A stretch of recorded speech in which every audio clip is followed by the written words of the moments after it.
Hey everyone! Ever heard of Confucius or Confucianism? We're diving into an ancient Chinese philosophy whose timeless wisdom is still super relevant for making our lives, relationships, and even society more harmonious. Confucius, around 551-479 BCE, also known as Confucius, was a top philosopher, teacher, and reformer. Confucianism, which he founded, is essentially a moral and ethical guide for proper conduct, not a religion that worships deities.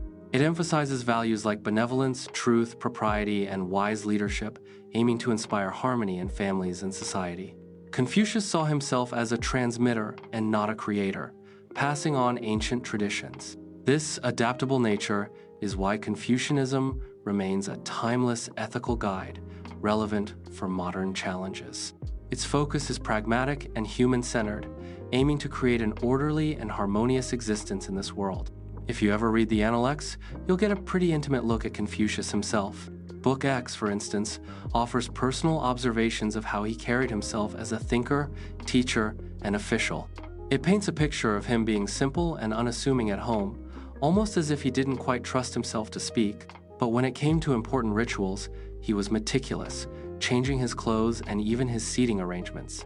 He was particular about his food too, wanting his rice thoroughly cleaned and meat finely minced. These details give us a glimpse into his disciplined, yet humble personal conduct. Confucius's teachings center on virtue, the de, as the foundation for a meaningful life and harmonious society.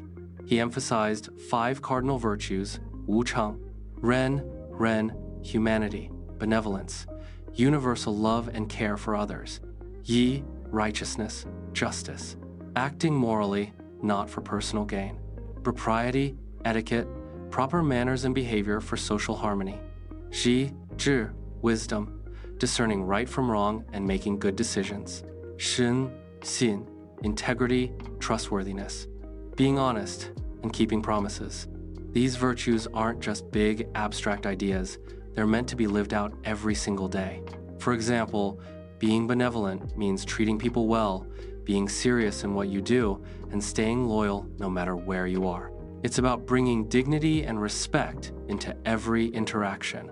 These virtues are interconnected, forming a holistic system for moral development. Practicing them creates social harmony, as individual moral growth leads to a better society.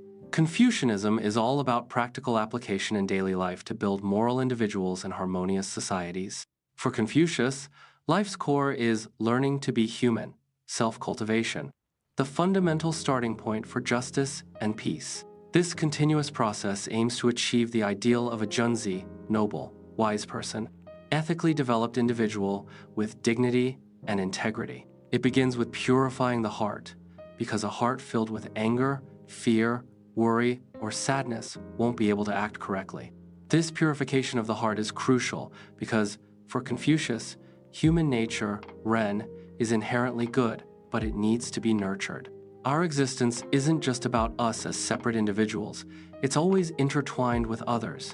We truly become ourselves by perfecting our uniqueness through these relationships. Confucius himself was a diligent learner, believing knowledge guides behavior and that seeking truth is more valuable than wealth or status. This emphasizes that true, lasting, positive change begins with continuous personal, moral, and intellectual development.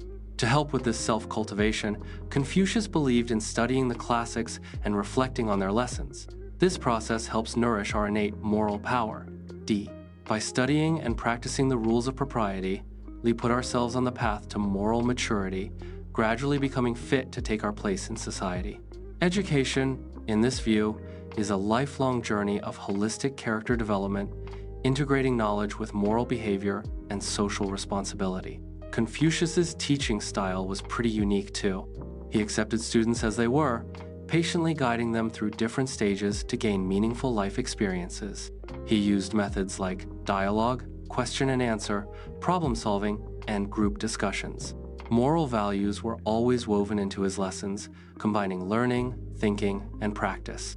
He truly believed a teacher's exemplary character, gentle yet firm, commanding but friendly, was key to successful education. Confucian ethics strongly emphasize values in all relationships.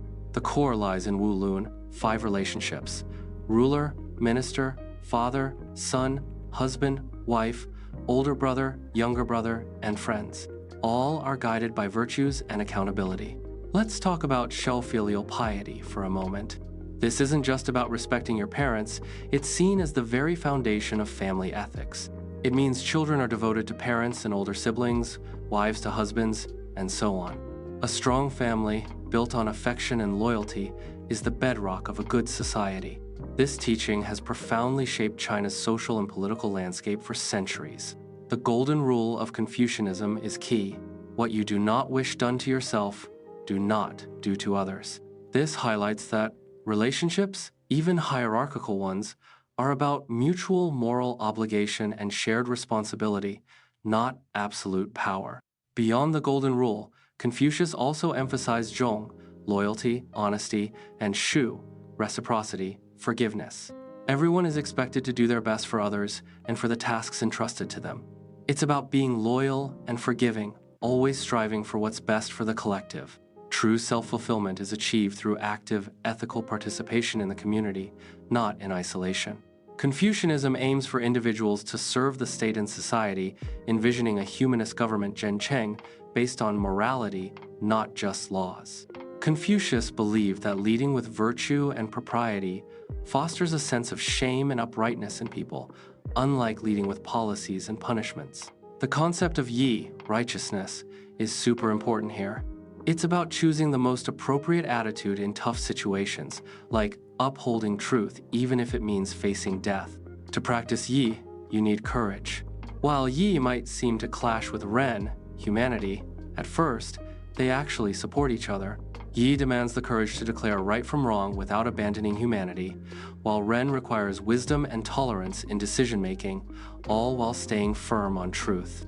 The concept of zhengming, rectification of names, is crucial. Everyone must act according to their role and responsibilities. This shows the ripple effect of good governance, starting from the smallest to the largest sphere. This also ties into the idea of homo responsabilis, meaning humans are responsible beings. We're accountable for our roles and actions. Each position we hold comes with responsibilities for what we say and do, and these roles stick with us throughout life. This means moral leadership is paramount for societal prosperity. Confucianism has influenced Chinese society for over 2 millennia and continues to impact countries like Korea, Japan, and Vietnam. However, Confucianism faced significant rejection in early 20th century China after the fall of the Chinese imperial system in 1911. This rejection wasn't just about the empire falling. Society also lost trust in Confucian literature itself, seeing it as having failed both the imperial system and Chinese civilization. As a result, it was explicitly dismissed during the Chinese Republic and People's Republic eras. Despite this rejection, Confucianism endured. Its relevance shifted from a state ideology to a personal ethical framework, emphasizing self-cultivation. Many Chinese people remain Confucian, consciously or not, and its ideals still shape bureaucratic standards. Elements of Confucianism are implicitly inherited in modern Chinese nationalist and communist doctrines, such as the connection between Sun Yat-sen's 3 principles of the people and the Confucian vision of Datong Shehui, World Unity Society. Despite this official dismissal, Confucian values were so deeply ingrained in the social system that they continued to influence bureaucratic standards and left a hidden legacy within subsequent national doctrines. This deep cultural rooting allowed Confucianism to persist and eventually see a resurgence in the late 20th century, proving the resilience of profound philosophical ideas. Comparing Confucianism with other philosophies helps highlight its uniqueness.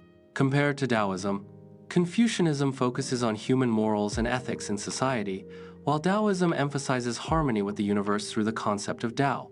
Compared to Buddhism, Confucianism stresses moderation, li, and filial piety, xiao, while Buddhism gained popularity after the Han Dynasty's fall, leading to a temporary decline in Confucian influence. Compared to Western philosophical ethics, Confucian ethics are categorized as virtue ethics. Unlike many Western philosophies that separate individuals from society, Confucianism sees humans as integral to community, perfecting themselves through social interaction. Confucius's teachings offer a comprehensive, timeless ethical framework centered on developing personal virtues for harmony at all levels. It emphasizes self-cultivation as key to a meaningful life and world peace. Through Wulun and the Golden Rule, it teaches reciprocal moral responsibility in relationships, challenging individualism. For society, it asserts that morality and virtuous leadership are crucial for effective governance. Despite historical challenges, Confucianism's adaptability and deep-rooted values ensure its continued relevance, offering valuable insights for modern moral and social challenges. Confucius taught Confucianism as an ethical guide for harmonious living, not a religion. Its core is daily practice of virtues day, including the 5 cardinal virtues, Ren, Yi, Li, Ji, Xin, 8 virtues, and 3 treasures of life.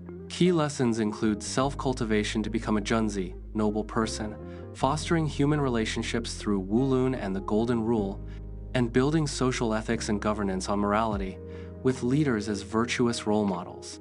Despite early 20th century rejection, Confucianism endured due to its focus on personal development and deeply rooted values, influencing modern doctrines. It contrasts with Taoism, human ethics versus nature harmony, Buddhism, moderation versus piety, and Western philosophy, virtue ethics versus individual-centric views. In essence, Confucius's teachings offer a comprehensive guide for personal betterment, harmonious relationships, and a just society grounded in morality, remaining highly relevant today.